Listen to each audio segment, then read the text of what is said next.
fear through Killarney. Now I'm back to hitching with the wind. But if Mickey Flynn should ever find me, I'll throw me caution all behind me and square off on that son of a bitch again. He cracked open a river too, he beat me Sunday through and through, and so jiggle my unconscious frame. I won me healthy sheriff fights, well lucky son still had me life since Mickey Flynn beat me dumb and lame.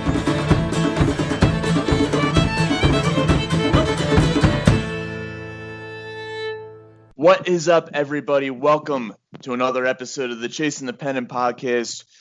I'm your host tonight, Rob. We're got a Sunday show, the last Sunday show before the start of the 60-game baseball season. We've got 5 of us, including myself, on hand. I am joined by Shane. How's it going, Shane? What's going on, fellas? How are we? Doing well. Joined also by Sean. How's it going, Sean? Doing pretty well. Excited to finally be talking about, baseball actually coming. It's less than a week away. And, I'm excited to get to these predictions. We certainly got a lot to unpack here. It's going to be a fun talk. And joined also by Biscuit. How's it going? How's it going, Rob? It's good to hear from you. I feel like it's been another minute since we've been on a show together. So I was excited I got home a little early to jump on the show. But as been mentioned by everyone else, it's getting to become pretty real that baseball is almost here, and I'm excited again. I've started throwing on my jerseys again.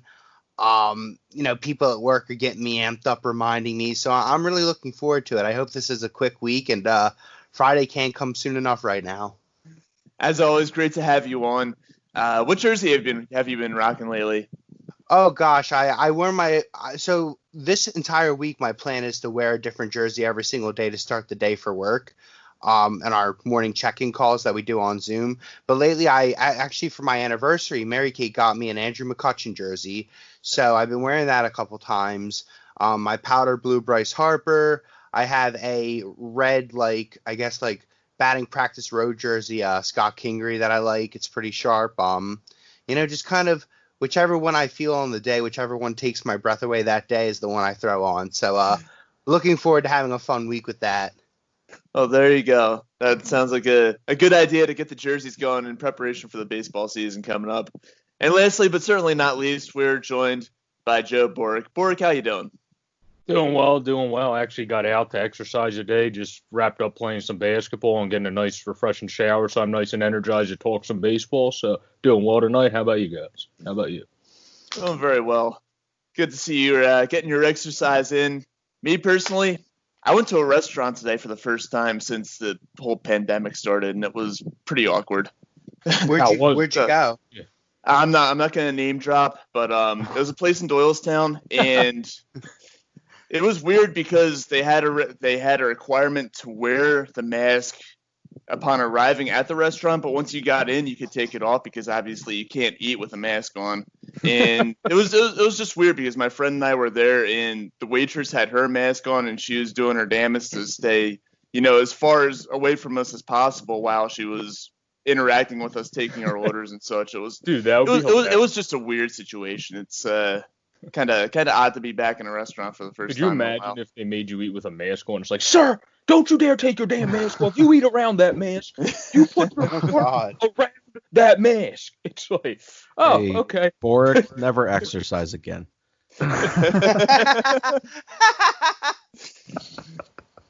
Oh my God. Anyway, yeah, interesting situation at the restaurant with the whole pandemic precautions being taken, but it's understandable why they're doing it.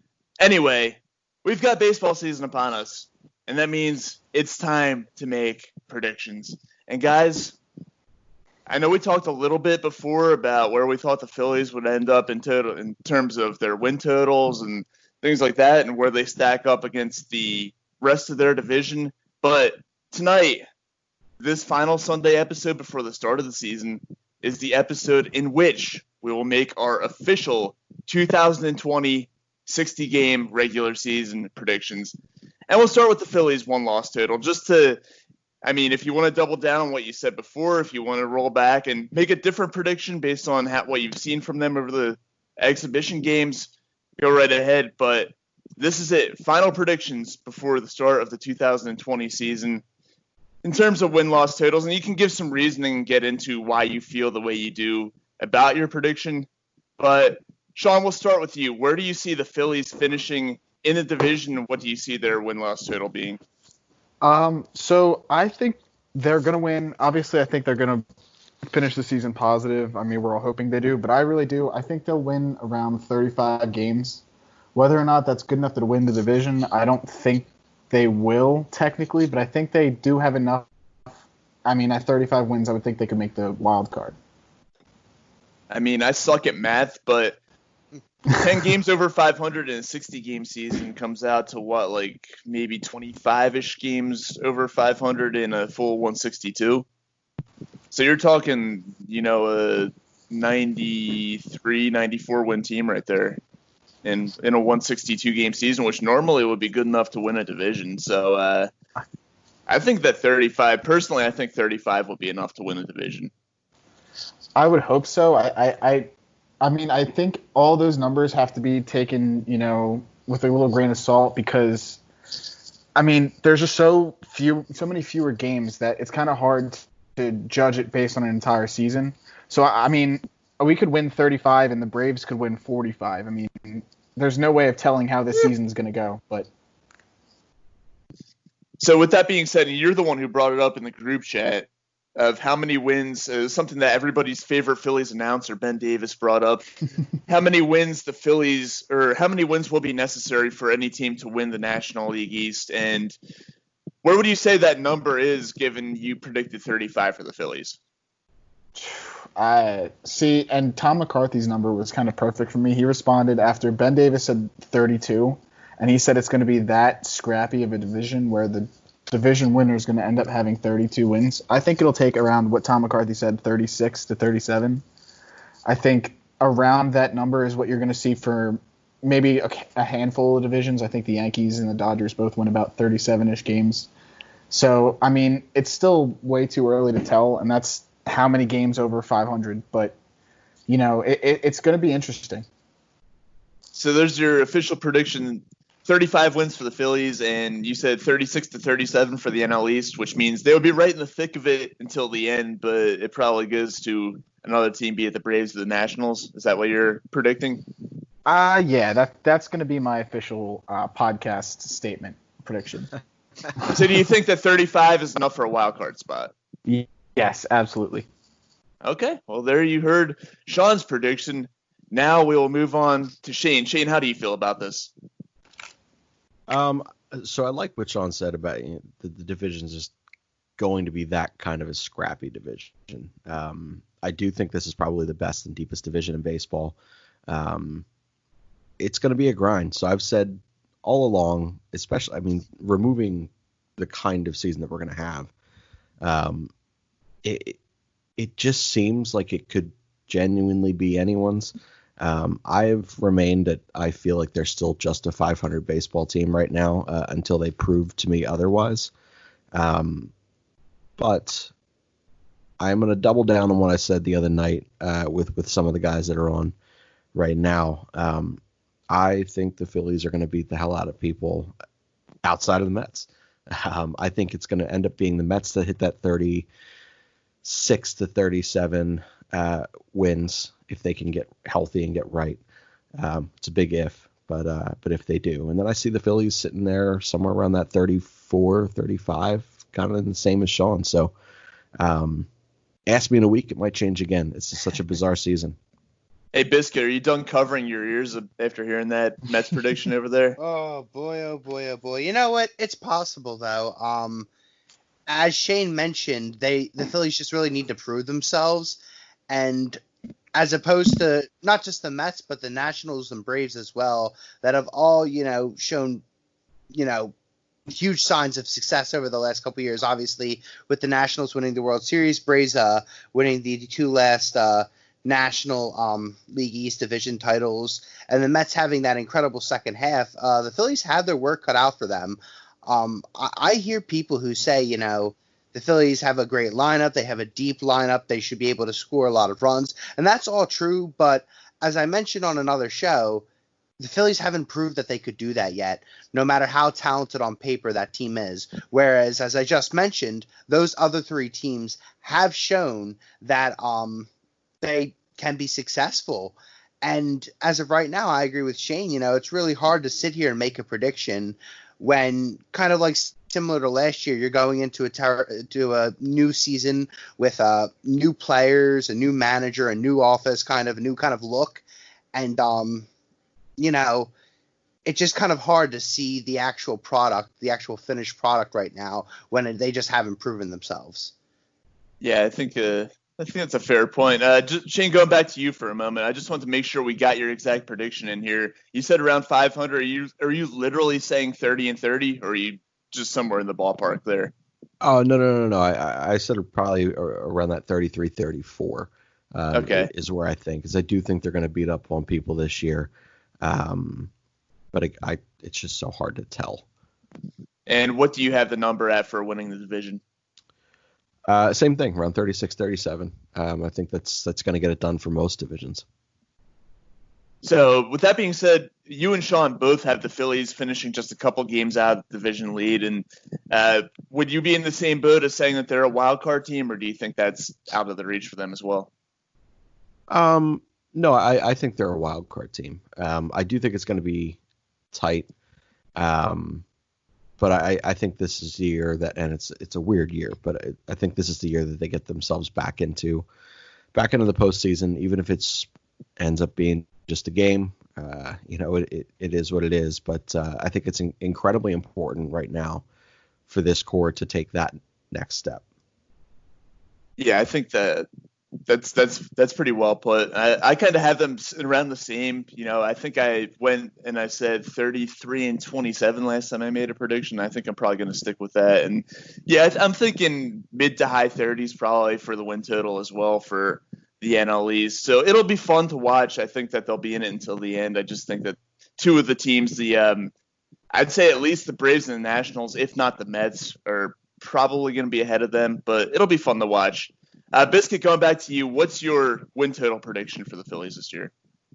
So I'm going to – I know I just went on a whole kind of rant about how I was pessimistic. I needed to see what this team could do first, but I'm going to retract all of that and completely buy in. And I agree with you, Rob. I think if the Phillies have a pathway to the playoffs this year, I think you're only going to see them really sitting at about 32, 33 wins. And I'm going to disagree with everyone else and say that I think that could be enough to win the division. You go back and look at the last 2 years. In 2018, the Phillies were 32-28, only 4 games above 500, and they were not. I'm not sure if they were in the lead of the division at that point, but they were certainly close. And in 2019, they were 33-27 at 60 games, and actually were, I think, a half game above the Braves to lead the National League East. So I think it's totally feasible that this division, given its competitive nature, only really ekes out about, maybe at most 35 wins.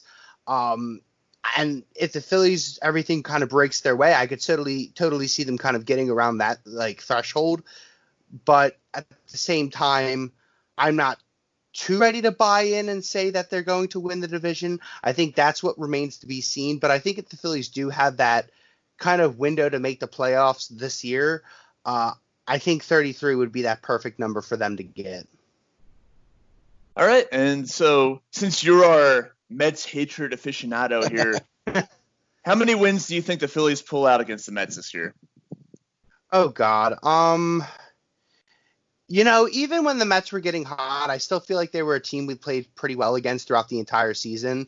So I'm going to say, I'm not looking at how many games we exactly play against the Mets this year, but I say we have at least a 500 record against them or better. I say we have their number over for the most part. Yeah, I'm going to agree with that. I think that the Phillies they matched up well against the Mets last year, and I see that kind of continuing this year. So I think the Phillies could have their way with the Mets. I'm not going to say that they're going to finish ahead of them in the standings because we saw what happened. We went 12-6 against them last year, and they still finished a couple games ahead of us at the end of the season. Mm-hmm. But I don't know. Hopefully I'm wrong about that. Hopefully we do finish ahead of the Mets. But, yeah, I think we could beat up on them a little bit. Borek, you've been quiet so far. how do you feel about the Phillies and their one-loss record this season, and how many wins do you think will be necessary to win the East? Yeah, I think when we did it on our podcast with Shane, I think the over/under we did was 33.5. Correct me if I'm wrong. It might have been, I think, when we asked that question. Hell if I remember, man. Okay, but we'll just go with that. We'll say that's correct. Sounds good. But anyway, I remember saying that I thought we were at exactly that. So for sake of being at an even number, because screw 33.5, I'm going to say 34, which if I did my math right real quickly there, that'll be 34-26. So that's a pretty good record. I think that record could give you a chance to win the division because I'm kind of right in between where Ben Davis and T-Mac are. I think it's going to take 34 or 35 wins because I think the division is going to be a bit of a battle, but not as much of a battle as Ben Davis thinks it's going to be, because I feel like the fourth-ranked team would have to do pretty good to bring someone's win total to win to 32, where I think it's just going to be top three teams really doing good, and then the fourth team just going to be decent. So I would say it's going to take 35, like 34, 35 to win the division. So 34-26, I would say, would give the Phillies a chance to win the division, especially if their pitching does really good, because then I could see them maybe pushing that to 35 wins, which would definitely give them the division, in my opinion. So since you bring up the pitching, and I know you're a big Zach Wheeler guy, you just tweeted to me about it recently. How do you feel about Wheeler this season? I know you've talked about it a little bit before, but where do you think that he ends up, let's say, record-wise and in terms of the ERA? Well, how many starts do you get in a normal season? Because we're trying to think how many starts you would get in a 60-game season. It's roughly 12 it's probably gonna be 12. 12 for Roughly yeah. 12. Yeah. Well, if they go with You're the looking at like 6-man 34, 35, and a 162, so take like a third of that. Okay. probably get 11 to 12 starts. Well, there's bound to be some no decisions mixed in with that because we're the freaking Phillies. So we don't Screw record. Just give us the ERA. Oh. here, kid. Oh, okay. Well, he said record in ERA. So I know, but that's a dumb thing. Pitchers' records suck. I would say the highest Wheels' ERA is going to be is a 3.15, and that's the highest. I also think the highest Nola's is going to be is a 3.2. So they're both going to do good. Like I said before, I hope you're right about Wheeler. I'm skeptical about it. I'm not sold on Zach Wheeler at all. I really hope How come you're you're right. not sold on him? I'm not. I've looked at his numbers over the years. Pitching, I've said it before, pitching with the Mets at that pitcher's park up at Citi Field. Yes, he has been better in recent years, but he's had a high ERA for someone who's pitched in a pretty cavernous ballpark, and he hasn't proven anything to me yet. Like if I'm gonna be, you kind of have to you have to look at the stuff, and like I know everyone hates hearing like, oh, he's got good stuff, because there are plenty of Phillies pitchers. Vince Velasquez has good stuff, and look what's happening. He has one good. Yeah, pitch. but Vince Velasquez never matched DeGrom in a year. So, but my point is, with a guy like Wheels, you sit there and you look at him, and you can tell, a power fastball. He has a little bit of run on it. He can sink it if he needs to, and he has two legitimate off-speed pitches, and kind of works in the third, more so harder cutter like pitch. Like he's very, very good. Is he an ace? Not yet. But neither was Max Scherzer until he was 31 years old, and all of a sudden he became Max Scherzer. Mm-hmm. Scherzer's always had this stuff. It just took a bit. Didn't look like Scherzer yesterday, by the way. Yeah, look, I he looks feel like it's Biscuit specifically because I said that he's the only pitcher on that team I fear, and Biscuit gave me shit for it. So Biscuit was one up on me right now. But my point with guys like Wheeler are, not all pitchers walk in the door at 21 years old, 22 years old, and just they're that goddamn good. Sometimes it takes a little bit to learn this game and to truly learn how to pitch with that stuff. I think that in a city like this, with a catcher like that and a former manager in Girardi, who's going to be there, and Price, who I think is going to elevate this pitching staff as well, I think he's in a really good situation. And not for nothing, as difficult as Philadelphia can be for people, there's no one in the fucking stands right now to give him shit when he doesn't pitch well. Just stay off the internet for a couple weeks if he's not hot. Oh my God! Stay away from Twitter. Very good. Philly's Twitter is a very shitty place to be if your player is not playing well. Shitty place to be in general. Well, Twitter is a shitty place to be in general. Dude, people lost their shit already tonight just because Tom Eshelman actually looked like a pitcher tonight. Yeah, Fritz tweeted the Orioles are the new Marlins. Strong Yeah, possibility. it was. Yeah. It's an exhibition game. Right? Well, hey, if that's the case, then thank God we only play him one series this season. That's very true. Oh man. Anyway, I really hope you guys are right about Zach Wheeler. Like I said, I'm not sold. If he gives me like maybe say 3 quality starts in a row or like 4 quality starts out of the first 5, then I'll maybe start to change my tune on him. But I need to see something first. I need to be proven wrong, and I hope that I am proven wrong with Zach Wheeler. Anyway, how do you guys feel? And Shane, I'll start with you this time. How do you guys feel about any guys who could be potential breakout stars for this team this year? Do you see anyone who's kind of flown under the radar a little bit and maybe isn't quite as big a name who could really go out there and make a name for themselves in this 60-game season? So I'm going to kind of shock you guys a little bit because I've been very much in love with the person who I believe is about to lose a starting position at some point early on, and that's Adam Hazley. I feel like this is finally the year for Roman Quinn. He has had nagging injury after nagging injury. The guy is essentially glass, but at some point, this former second round talent has got to put it all together. He's looked really good so far, both in spring training and now summer camp. He looks like he's put on a little bit of weight there, which I think is a good thing for his body. I think this is going to end up being the year for him, that he really takes a big step. I don't think he's going to be, some second coming of anything. I don't think he's going to hit 330 and, have a couple upper deck home runs, which was bizarre last year for him. But I think he's going to solidify center field as a starting role by 15 games in. It'll just be his for as long as he remains healthy. And I think this is going to be the first time that he does. Girardi's super stoked about him. He's creating a lot of buzz. And I think that's going to be it. You know what? I'm going to get everyone's opinion on this, but first I'm going to respond to that. I love Roman Quinn, and I agree with a lot of what you said about him, and he has the potential to be a really solid starting center fielder. But I'm going to counter that by saying that my breakout guy is actually going to be Adam Hazley this year. And if you've listened to the show before, those of you listening, you'll know that I'm a pretty big Hazley guy. If you listen back in the Incaply Trust days, I said a lot of good things about him. And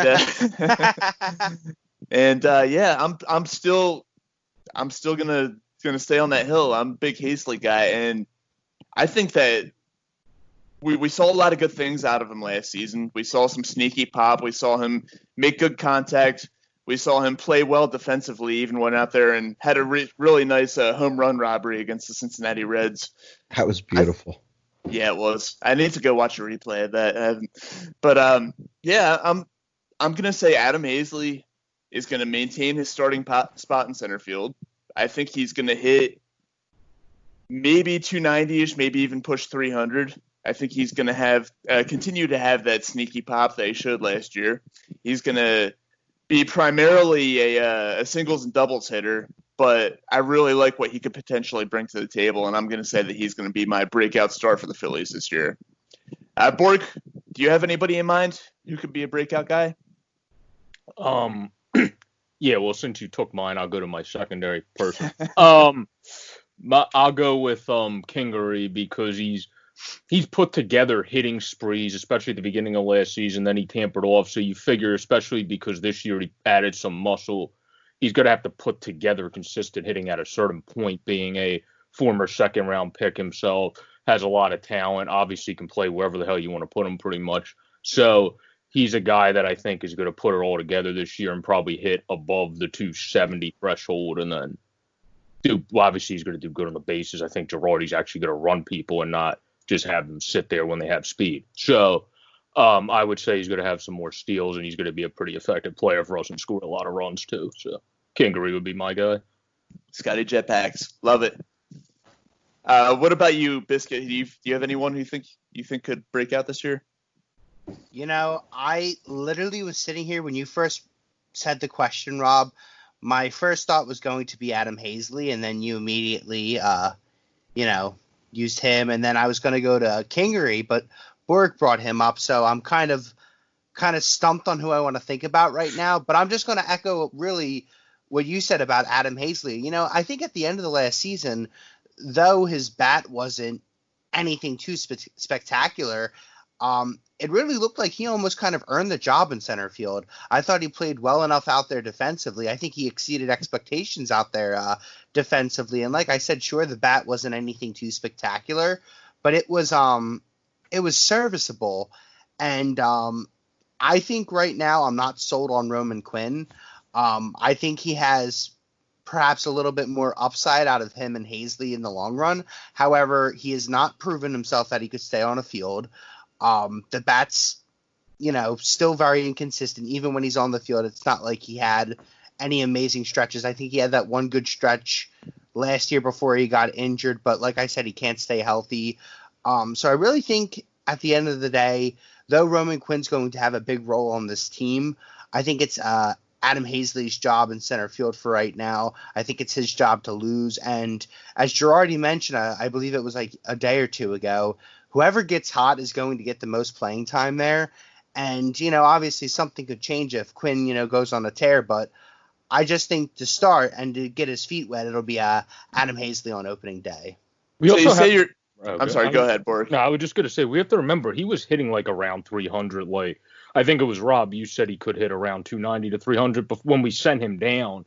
And then we sent him down where I was kind of like, what the hell are they doing? And then it seemed like that messed with his mindset a bit, and then he struggled to hit. They did the whole uppercut thing, and then he got a little bit better at hitting towards the end of the season. But the thing that impresses you is when a young kid doesn't let his struggling hitting affect his fielding, where Biscuit said, he played amazing in the field, and if he plays in the field enough and becomes a steady starter, he probably could win some Gold Glove. So, Jesus. Yeah, I think that he's a Gold Glove caliber outfielder as well. I do agree with that. Biscuit, going back to what you were saying, though, when you said that you're not sold on Roman Quinn, did you mean that you're not sold on his ability to stay healthy, or you're not sold on him, just his potential as a ball player? I think both. Like I said, the bats, you look at his career numbers, it isn't anything special. He's also just never been able to get in more than 100 games. Has he ever played more than 100 games in an entire season? I don't even know. I don't think he's woke up 5 days in a row with some sort of. I don't know if he's hit 100. This is coming from the guy who thinks he's going to break out. Exactly. I just don't. I gotta. It's like going back to what I said earlier about the team. It's one of those things. I'll believe it when I see it, and I like his upside. He's a speedy player, and I think he's going to be put into late game situations, maybe as a defensive replacement, or maybe as someone off the bench as a pinch runner, and he's going to be a huge in some late game at bats for us or on the base paths. I believe in him in that role, but. When you have someone like Adam Hazley, who at least proved that he can be consistent defensively, he could come up with a hit or two when needed. He's just shown more to me at this point than Roman Quinn has in multiple seasons in the big leagues, where Adam Hazley was up in mid to late June last year. And I think it's one of those things. It's his job to lose at this point, and Roman Quinn's going to have to work overtime to prove that it should be his spot. The most games Roman played was 50, by the way, in 2018. Oh, God. Probably his entire life. But one thing that you had mentioned, Biscuit, was the fact that you believe in him in his specific role. And then you also mentioned that Girardi's going to play guys who get hot. Hazley's a streaky guy. This is going to be his first full season up here. And I don't get me wrong, I do believe in Adam Hazley. I think he's a nice player. But isn't there a world that you can see a Roman Quinn thriving in that 6th, 7th, 8th inning, defensive replacement? Maybe he steals in it back, gets you some speed on the bases there, and really wins you a couple ball games before Girardi says, you know what? All right, Hazley's had a tough 3 or 4 game stretch. Let's throw Roman out there. I feel like that's setting up for this. And then in the long game, I feel like Adam Hazley is such an enticing piece because of his outfield versus he can play all three spots in the outfield. He does have great bat to ball skills. I feel like he's one of your most valuable trade assets. And if you believe at all in a Mickey Moniak, whom I still believe very highly in, I feel like this is a weird enough season where you could see something like that happen. Also weird enough off season. So, what's up? Yeah, I don't think Girardi, because I was telling this to my friend the other day, Hazley reminds me of a young Gardner in a little bit of a sense. A great fielder. What? The most home runs Brett Gardner ever hit was He doesn't look like a 15. dad. No, well, he's in better shape than Brett Gardner, but who gives a shit about that? Does he bang great on? shape. Does he bang on the dugout I'm talking roof? about. It says I'm like talking 36 about years old. Hazley also has a much better temperament than Brett Gardner. But anyway, Brett Gardner's only a career 260 hitter, so Hazley could potentially do better than that from where Rob and I think he could hit. So Hazley absolutely should do better. he's than great. That. He's great at contact, doubles, gaps, power. That's really what Gardner was until 2017, when all of a sudden he hit 21 home runs, and then last year he went on a tear. So Yeah, it's called a juice ball. yeah, so realistically, he's not that type of player. So, I think the way that he can play every position in the outfield, he's a scrappy player that'll field and dive for catches and jump at the wall like we saw. That reminds me of a guy that goes 110%, kind of like Gardner. That's the reason I said that, because I don't think Girardi would want to get rid of a player like that. Now, granted, I don't know if he would get rid of Quinn if the platoon worked well, because he also did say, I have no issue platooning them if that's working the best. So. Yeah, no, I'm gonna have to disagree with that. I think Gardner is more of an Energizer Bunny kind of player. He has some tools. He can give you those 20 short porch juice ball dingers at Yankee Stadium. But yeah, he's Keep more of just discrediting Yankees. I love it. Oh man, but yeah, Brett Gardner's more of just like an Energizer Bunny. You can play pretty solid defense. He's got good speed for a guy his age. I think Hazley. Yes, he's going to give you the effort. I wouldn't. Well, say Hazley might be a better version of Gardner. That's just the way that it might. I see Hazley just being a better all-around player than Gardner is what I'm saying, and a bit of maybe not making his money so much just being that Energizer Bunny player, just like actually being a legit baseball player. Not saying that Brett Gardner isn't, but Adam Hazley he's just a much more well-rounded player. Anyway, Sean, you've been quiet. Do you have a breakout guy for us this year? Yeah, it's right. Absolutely. No. Well, I see you guys all took the easy route. You took some guys that, kind of struggled the last couple of years or kind of stayed quiet. That's kind of the whole point of a breakout player, somebody that comes in and, somebody that's been quiet but has the potential. You all picked the right candidates, but in this sense, you picked the wrong one. And I'm talking about a guy that by the time the Phillies get to that wild card game in a shortened season playoffs, this guy's going to push back Rhys Hoskins, JT Realmuto, Jay Bruce, and push Bryce Harper up to the 2-hole. And he's going to bat third. And that guy is Didi Gregorius. A guy bouncing back from, missing almost an entire season last year. Everything points to this guy just absolutely mashing during the season. And I think by the time we hit the trade deadline, this guy's batting in the 3-hole. He's pushing everybody back, not because they're struggling, but because he's mashing so hard that, Joe Girardi's not going to have a choice but to put him in the most productive spot possible. That swing that he put on Scherzer yesterday was a thing of beauty. It was beautiful. Absolutely you can't tell, beautiful. but that made me stand up in excitement and just fist pump the air. Well done. Oh, I knew man. you'd like that. I knew you like that.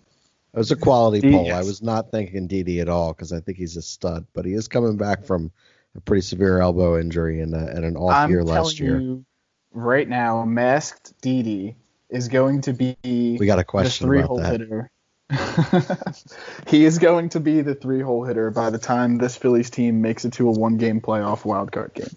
I mean, it's wild. If this lineup really truly works out and all these pieces somehow work out, like there are not enough top of the lineup spots for the bodies that we have. We're going to have 6th, 7th, and 8th hole hitters, 9-hole hitter, whatever. You're going to have Segura, who's nearly a career 300 hitter, Kingery, who we all believe is going to break out, Adam Hazley, or my guy Roman Quinn, turning things over in that 9 spot. Like, that's just disgusting. That's not even fucking fair. All right, so Sean, I got a question for you.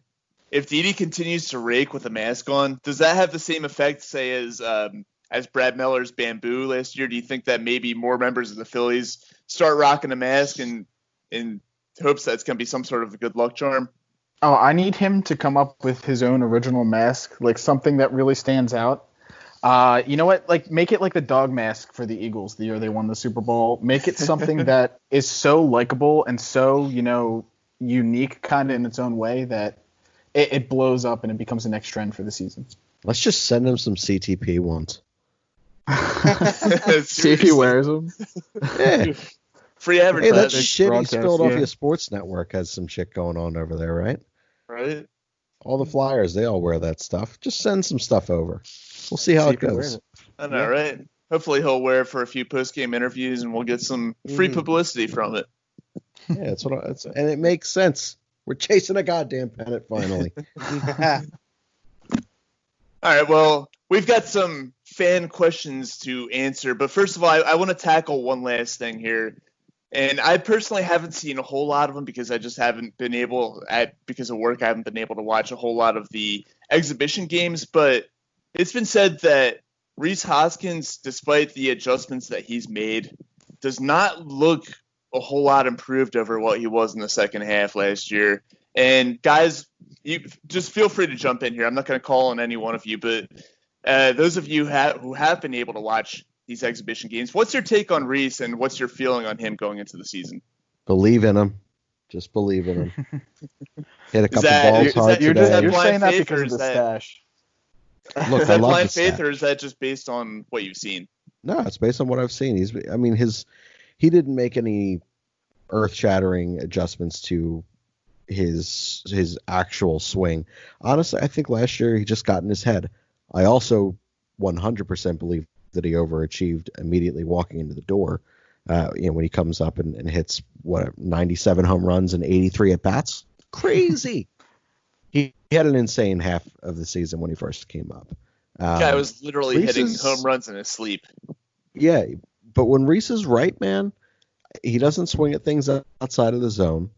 He's a really smart hitter when he's right, and he's strong enough, and he's a line drive hitter that if you remove some of that launch that they looked to try to implement across the board last year, I think there's a way that Rhys comes back and finds himself a little bit more Rhys Hoskins.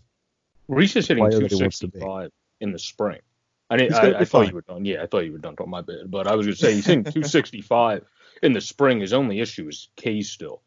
He has 16 and 34 at bat, so that's a little bit of a high. Is that bad? That's I'm not. confused because that's the new baseball. Well, He went Pretty 2 true for outcomes 3 game, tonight against the Orioles. He went 2 for 3 with 2 singles and a walk. okay. by the way. The out was or wasn't a strikeout. And they look good. No, it was a hard ground out to third. Okay, cool, Yes. perfect. Yeah. I'm back in on, like, I was never really off on Rhys. I did think he struggled, and I did think that he really needs to stay hot. He can't slump for as long as he did last season. But I'm in on Rhys, and I like I said, I've never been out on him, but I think this is the year he starts to look a little bit like what we anticipated him to look like, going into the 2018 season. I think he can, at least not live up to the hype because his hype was off the charts, but I think he can perform to what he was capable of 2 seasons ago. He's Yeah, got my so thing- much protection too. I mean, it's just he's going to have a nice year. My thing with Rhys They're is going to know I they need to can't walk see- him. I'm sorry, what's that? They're going to know they can't walk him because of the guys that are going to come up behind him. It's not like he's batting in front of Michael Franco and Odubel Herrera anymore. It's going to be guys like Screw Odubel. like Kingery, like Hazley, like Gene Segura is probably going to bat behind him. Didi Gregorius for the first half of the season is going to bat behind him. Like, there's going to be guys that are going to hit him in. So pitchers can't just walk him. They know they're going to have to throw him strikes, and I think he's going to start to capitalize. Yeah, my big thing with Rhys is I need to start seeing some opposite field power with him. I think that if he could lay off that pool mentality and just be able to utilize all fields. He has the power to hit the ball out the other way. He has the power to hit the ball out to center field. We saw it when he was in that little tear that he had to begin his career. Most of his home runs were to left, but he had a few to center. He had a few out to right. And I think that if he could get that mentality that he doesn't need to pull the ball to hit for power, I think that would be so beneficial to him. And that's the biggest key. If he can do that, then he will unlock all his full potential. So that's my take with Reese. I need to see it from him, and I'm pretty confident I will this year. So I'm not too worried about his struggles. What do you put his average at, Rob? I would say in 2020.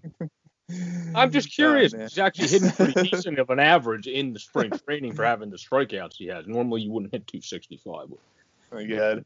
You know what? I said it before, and I'm going to say it again. I think he's somewhere in the 250 to 260 ballpark, but I think that he probably pushes maybe 20 home runs, 17, 18, somewhere around there. So I think it'll be a productive season from him. So I'm fairly confident. Anyway, moving on now. We've got a number of fan mail questions, people eager to have their questions answered, and with that, I will turn it over to Shane since he has all the questions at his hand. All right, so before we get into some of these AMAs, and thank you guys who did submit them in.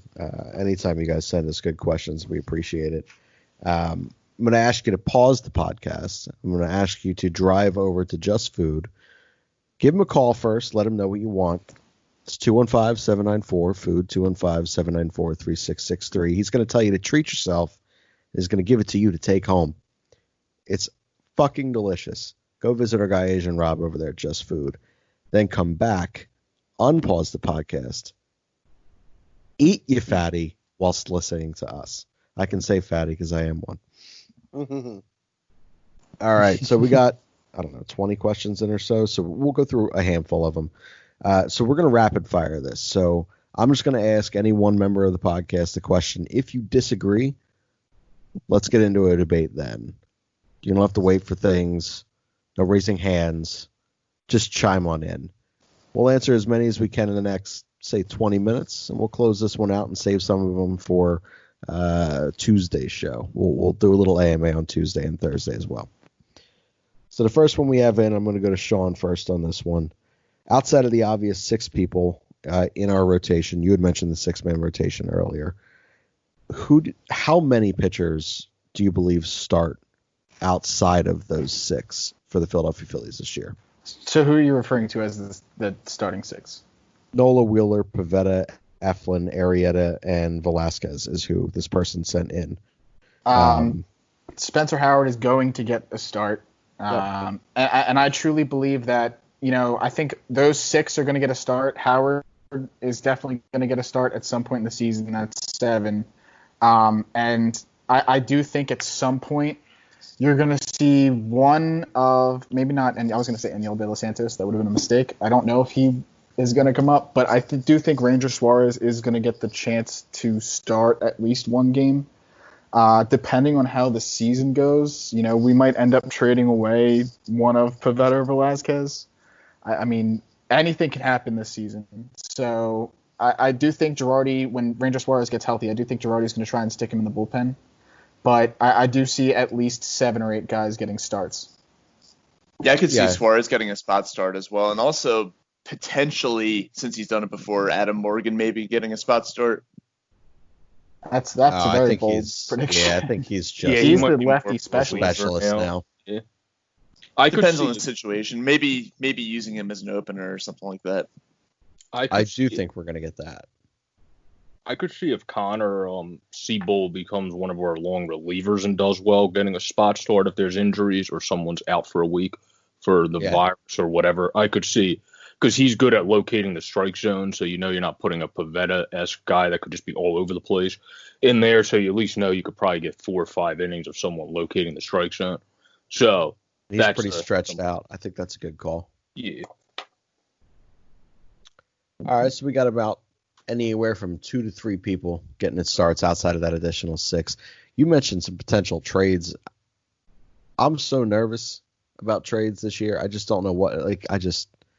Clentack's going to be acting for his job, and he's an idiot. I'm so concerned. Like, goddamn, it's very upsetting. I have anxiety already. All right, so we'll roll to another one.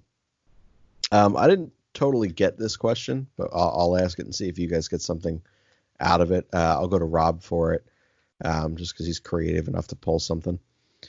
The question is literally just, what do you expect out of Harper? Do you think that he's purely a right fielder, or do you think that he's going to be used in other options? I feel like this person saw one video of him making one play at third base and now believes he's going to play all 9 positions this year. Oh my God, man. No, he's I will say this, he is very strictly an outfielder. He's not going to play any infield positions, maybe DHs once in a while, just to give him a break from playing right field. They may put him in center at some point if they want to give Hazley or Roman Quinn a break. Yeah, he can play all over the outfield. Primarily, he's going to be in right field, I'd say, for probably 50 out of the 60 games, or maybe 45, and then he'll DH a little bit, I think. Hey, who knows? If we're up by a lot in a game, Girardi said the only reason he put him at third is because he was being a pain in the ass anyway. So if he's a pain in the ass when we're up by a lot, he might be like, okay, screw it, I'll put you at third so you should get out of my ear. So, you could see it. That's the only I can't see him playing. That's the only scenario I see it in. I can't see him playing any other position other than right field, and I don't think they're going to use him as the DH as much because they have too many guys. They're going to want Bohm in the lineup. They're going to want Bruce and McCutchen in the lineup at the same time. There's no way he doesn't play at least, I'm going to say, barring injury, 55 games in right field. Yeah, that's where I'm at, too.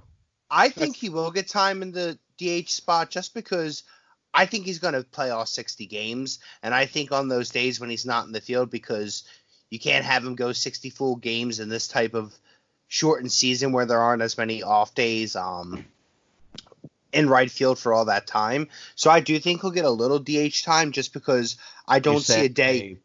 5 games or so? Right, yeah, that's exactly what he's going to play at least 55 in right, and the other 5 games, he might sit out 1 game this entire season, if that. I doubt he even would. I doubt he would even let that happen.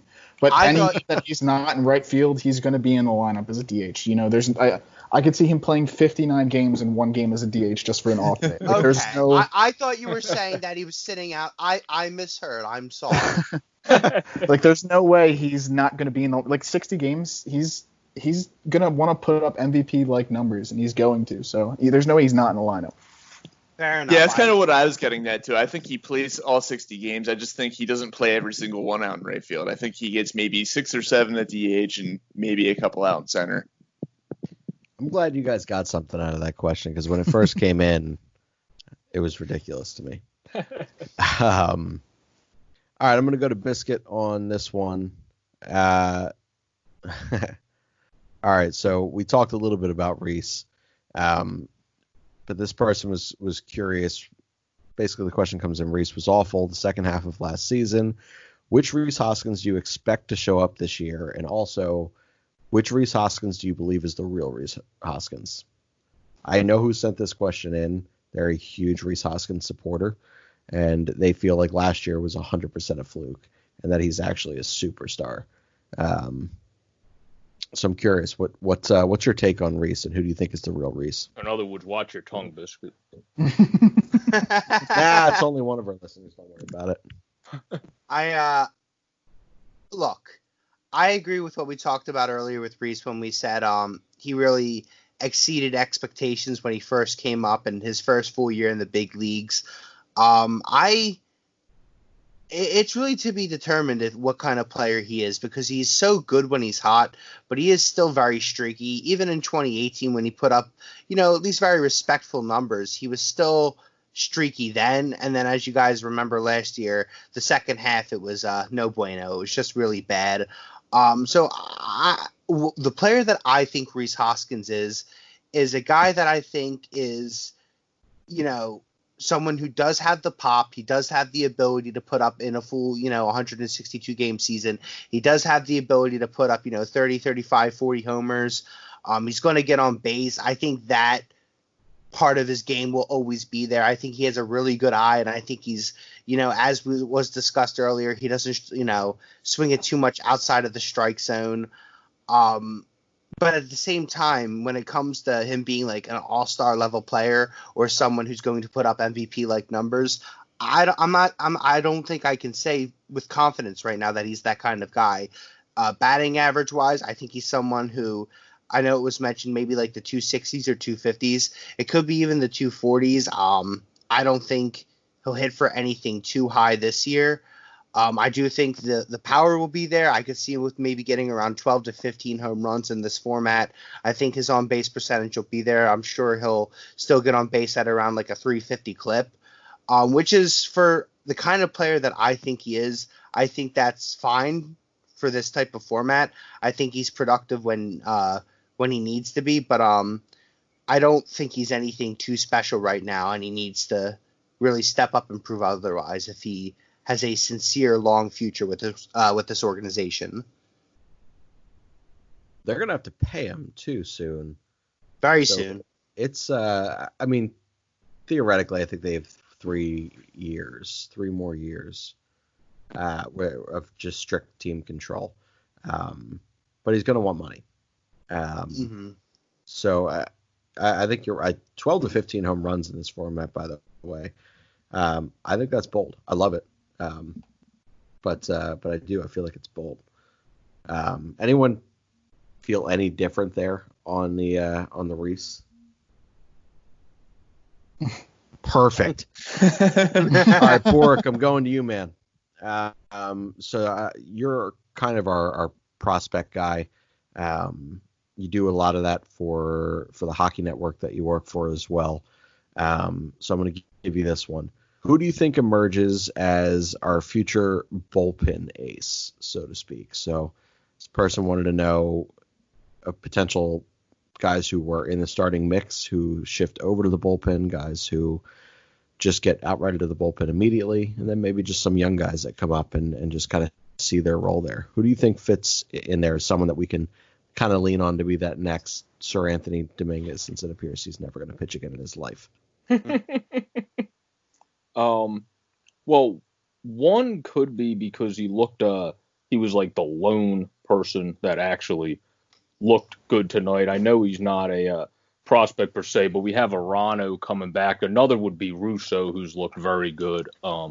Ramon Russo, and then another guy that has a very good arm that I know the Phillies like that has a cannon is Connor Brogdon. The problem with him is he just has to locate the strike zone better, where Russo has done that much better than he has. So I would say he's probably ahead of him.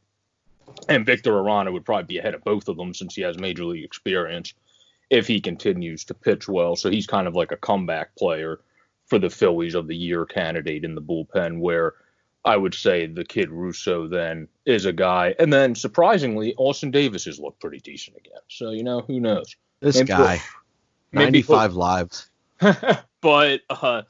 But we'll see. We'll see what happens there. But I think Russo has a chance to be a very good guy. And then I can't remember who wrote it, but a while ago I read an article on Brogdon where they were high on him as potentially our future, at least setup or closer. So, I mean, if he can locate the strike zone, he definitely has really good stuff. So that's more of a question mark with him. It's definitely not as big of an Edgar Garcia question mark, but it's a question mark because Edgar Garcia I can locate the strike zone better than Edgar Garcia. So I really hate him. He has great stuff. He just can't look. He's like the right-handed version of Bastardo. He just pisses me off. It's like you got a fat ass.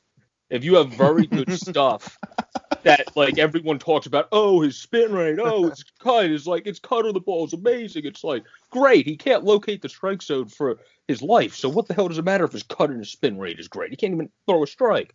So I mean, that's why I would never put him in that list. I would put Russo, Brogdon, and then I think Arano is going to be like a comeback player of the year candidate in our bullpen and pitch similar to 18, not how he pitched last year before getting injured. So I like the confidence in Arano. I'm not huge on him myself, but he looked all right tonight.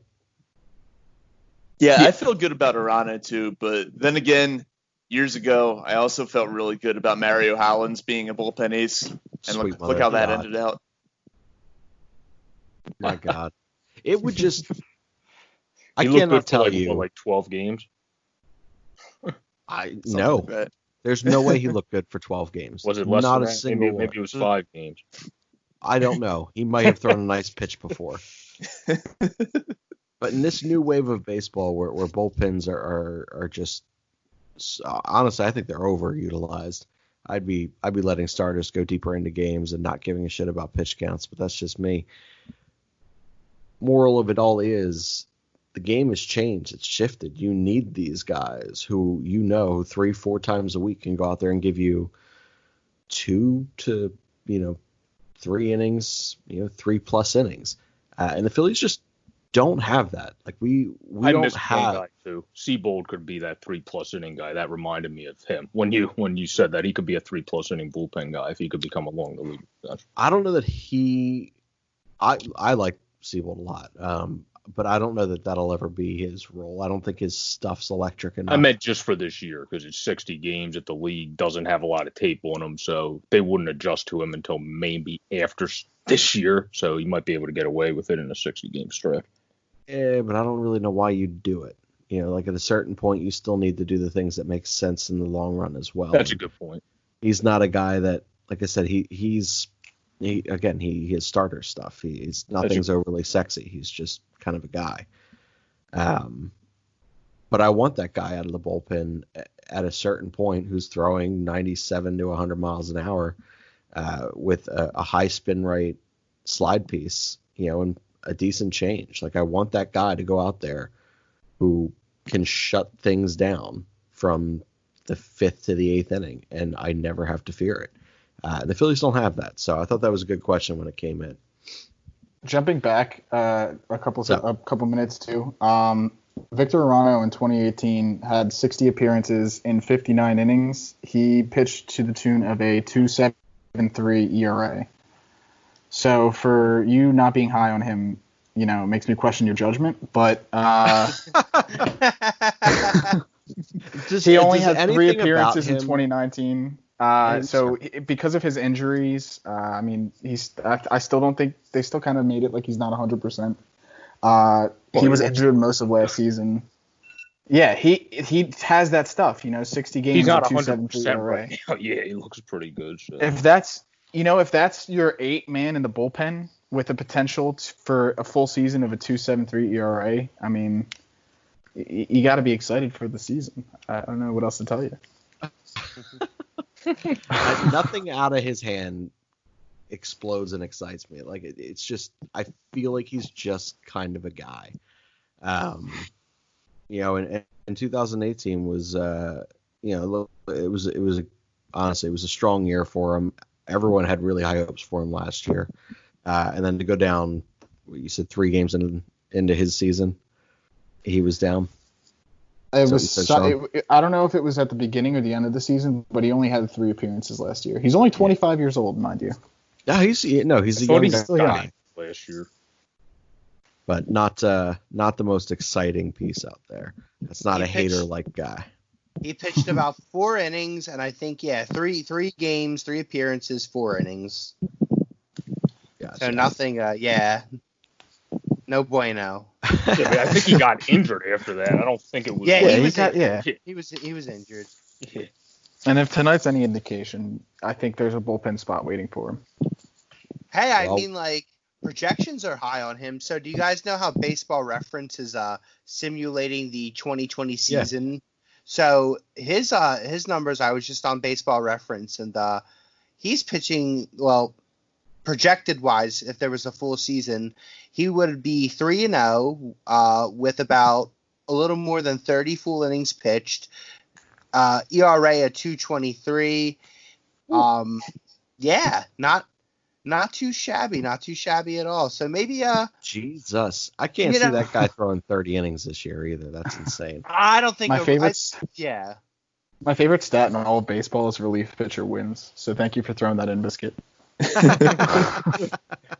Hey, they said this could be the year of the reliever winning the Cy Young. So Victor Arano's name in there. We could absolutely see that. Victor Arano's name can get in there with a 2.1 ERA to it.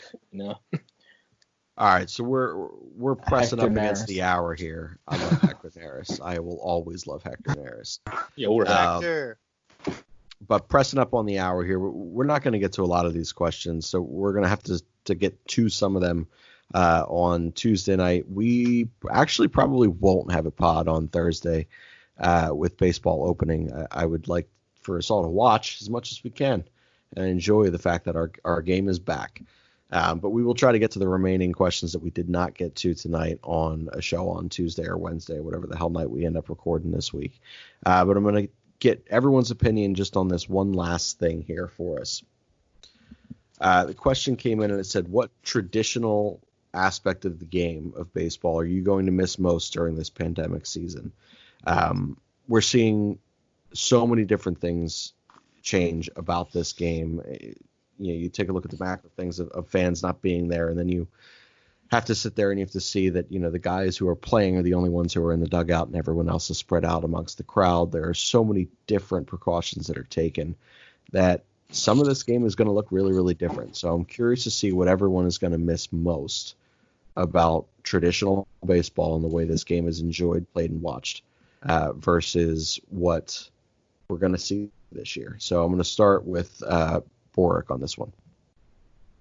Yeah, I think the biggest thing for me is I usually have ticket packages, so my traditional list is being at the game. I'm usually at the games a lot in the summer whenever it's hot, cold as hell, because I always go to all the April games too and freeze my ass off.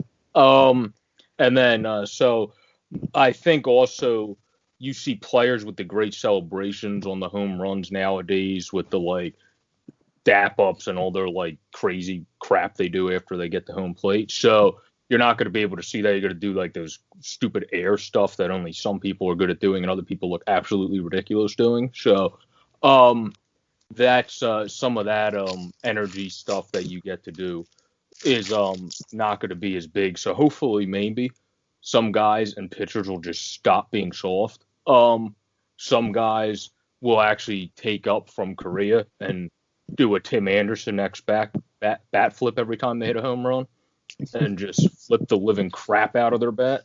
So there's a little bit more entertainment factor there, and then the pitcher can just, get over it. So that's kind of my take on that, because that would be awesome if you see guys like Bryce and Trout just doing the Korea bat flip. You know what? I want to see some of those bat flips lead to pitchers like Madison Bumgarner getting pissed off and, inciting some brawls or something. I think that would spice things up a little bit. Get a nice little bench clearer going. We're in the goddamn pandemic. Still. There will not be any brawls. They're just going to bitch for each other from section 231 and 131. It's going to be ridiculous. I miss brawls. I think that they're just going to reach a point where players just don't give a fuck, and there's going to be a brawl at some point. We'll see, man. I sincerely doubt it on that one. The rivals to potentially have that occur, though, the rivals are playing more because you're only playing your inner division and then your counterpart of your locale area. So that could support that a little bit. We're going to break one of your biggest pet peeves, Shane. You're going to see two guys start fighting on the field, and half of the bench is just going to stay still because they don't want to go near anybody else.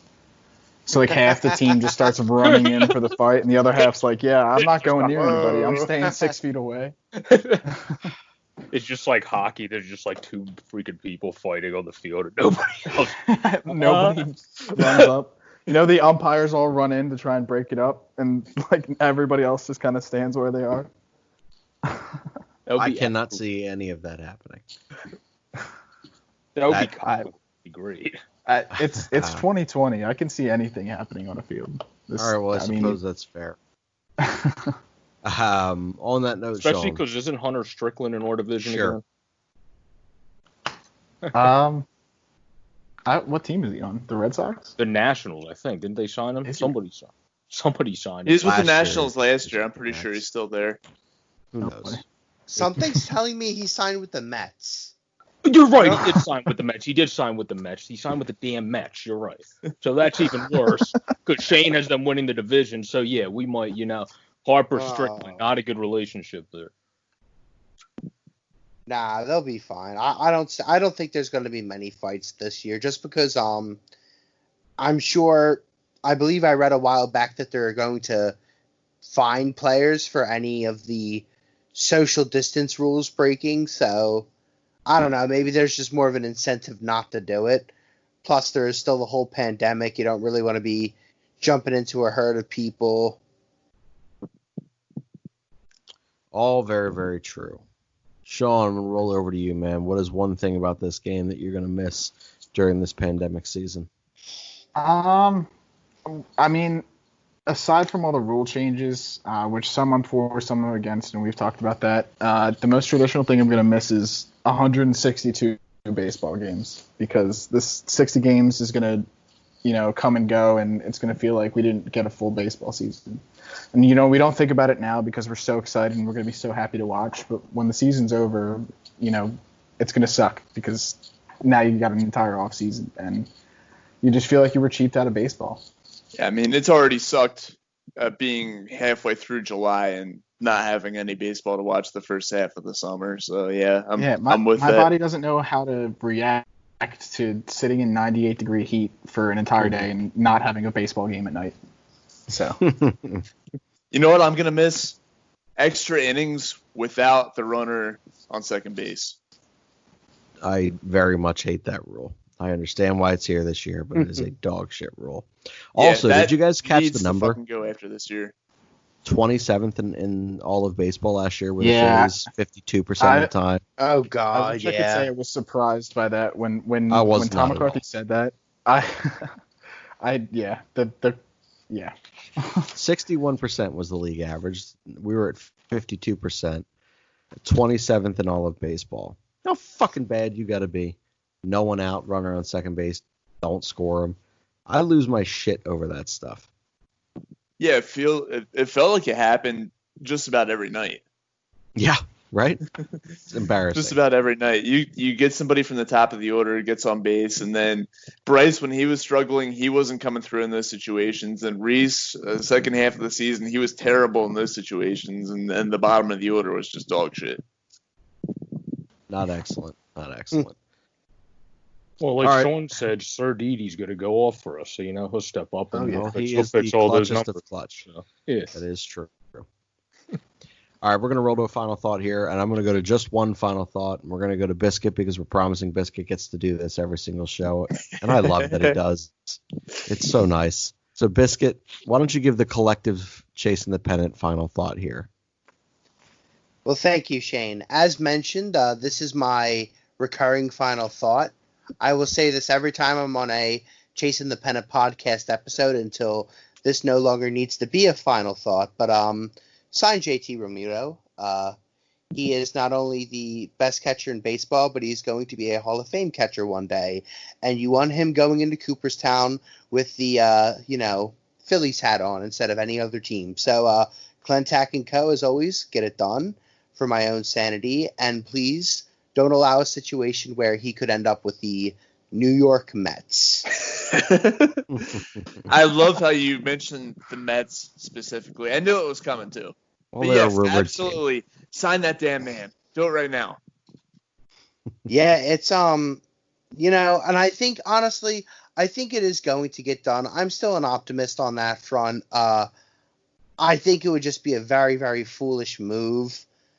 He's a great ball player. He's also a really good clubhouse guy. You could see he bodes well with the rest of the team. The man is just such a stud behind the plate. I think, and for as good as a hitter he is, not to get off on sidetrack with him, but I think I'm more enamored by how defensively sound he is and how in tune he is with the position.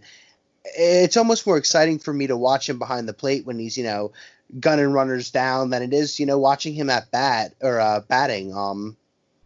Just sign the fucking guy, please. Clentac, you heard the man. That's it. So that's going to wrap this one up here. This is our final Sunday show without baseball. We are finally back. Back Thursday night is all of baseball. Phillies are back on Friday. Continue to watch them on their, now that we are going to have televised games since the Nationals screw that up. That's amazing. It's utter embarrassment the other night.